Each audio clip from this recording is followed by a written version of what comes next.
Listen, it's time for our Dare to Declare segment. This is brought to you by Betway. And, we try and talk about a hot topic. And at the moment, what could be hotter when you have a Knight Rider sitting with you than to talk about the IPL and KKR? Look, Pat, I asked you earlier that there must be so many times that you've been interviewed. You should keep track of how many times you've been interviewed. But you really should have kept a track of how many times you've been asked, how does it feel when you were the most expensive overseas buy ever in the IPL?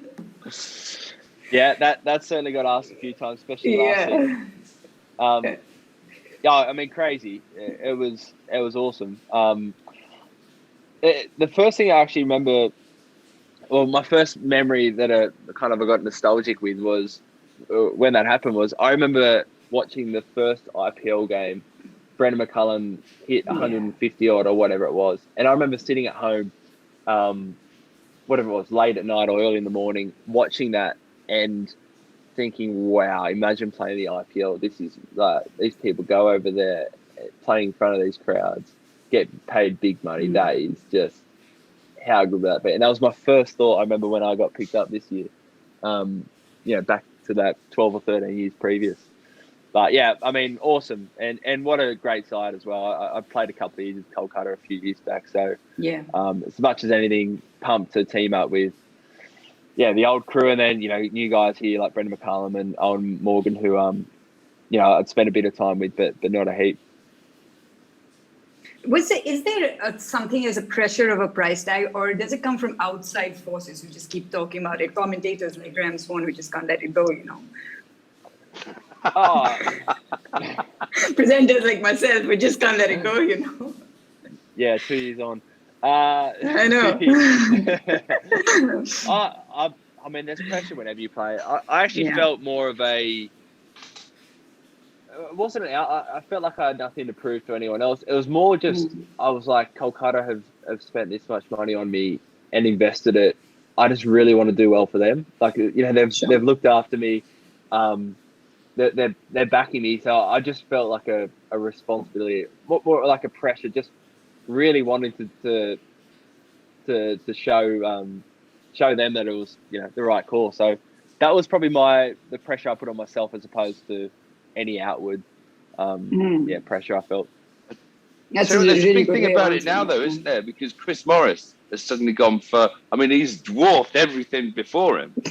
And I saw an interview he had the other day where he mentioned it 10 times in the fact that it doesn't bother me how much money I've gone for. I don't think about how much money I've gone for. I mean, it's other people who spend the money. It's not me who spent this money. And you could see him like, and I was just thinking then, but last year, Pat, you were bowling well and bowling fast, but the first 3 or 4 games, couldn't get a wicket. Were you thinking, I've jinxed this? I've jinxed this by getting so much money. Oh, and T20 cricket, you hope it all evens out after, 10, 20, 30 games. But, geez, I wanted a wicket there for a couple of games. Yeah. Because, as soon as you get that price tag, that's the only thing you judge against by everyone else. So, you can bowl well, you can not go for many runs, but they're like, oh, you haven't taken a wicket. But the ideal thing is, a 2 years on, you're still on massive wedge, and then no one's looking at you anymore, so you can just go under the radar and get back to being good old Pat. So the Lamborghini takes care of itself, and you can get wickets. So there we go. That's the dream. Yeah, Swann, you can get some more cows in that paddock. Around after. Get some more food.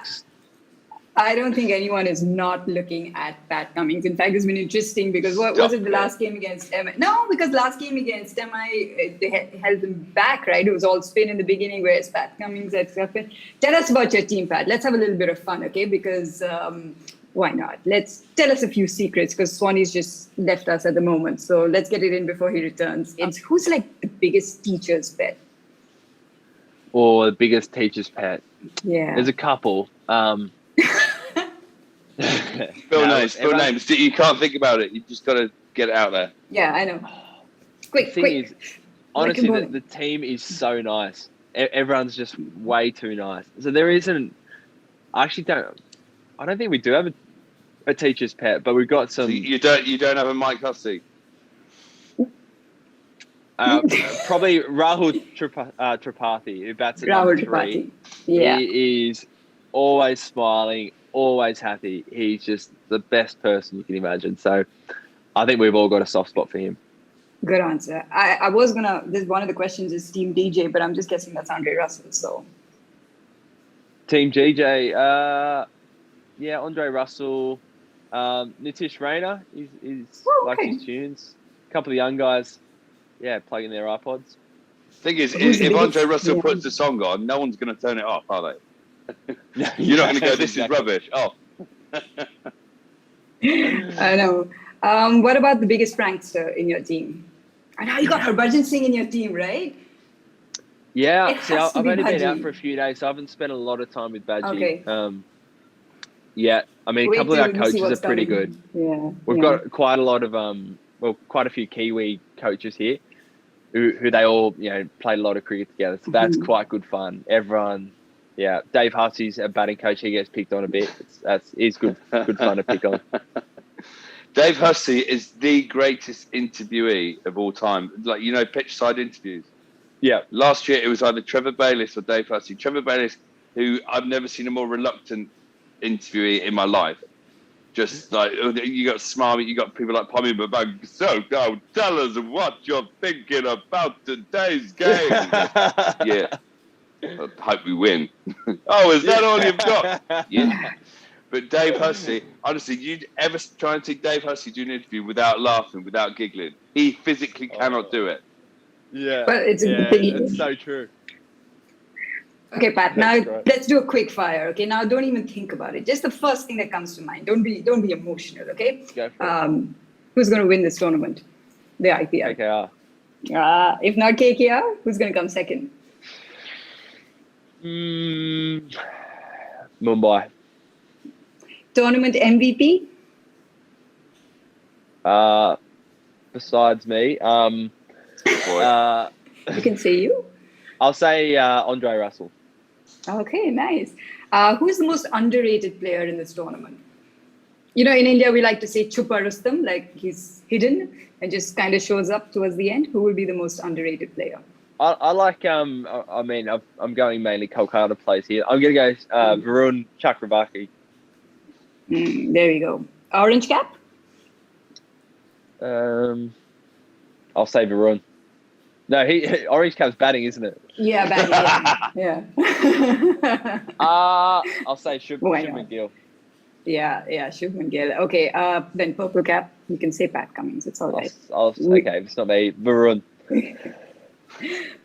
So if I ask you who's the one to watch out for, you're going to say Varun Chakravarti, right? Yep. Yeah, I'll say him.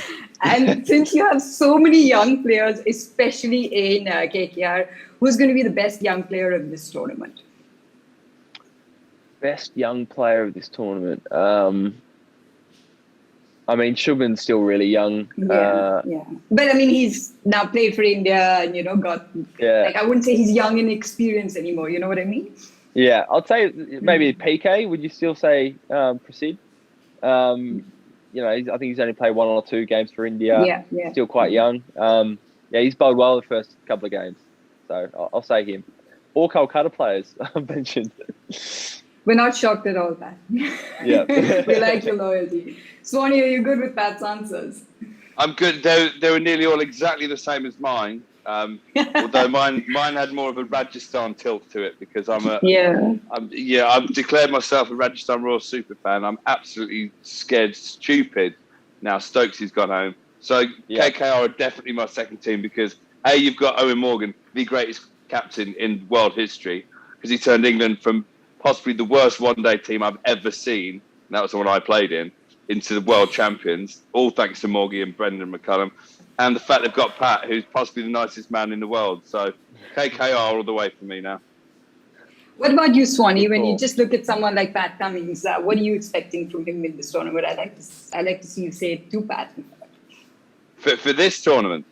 Yeah. I'm expecting, without putting any pressure on, I'm expecting you to single-handedly carry the bowling attack, pull off some remarkable diving one-hand catches, and then smack your team out of trouble with the bat at the end. Failing that, I will take one of the 3. So the purple cap, please.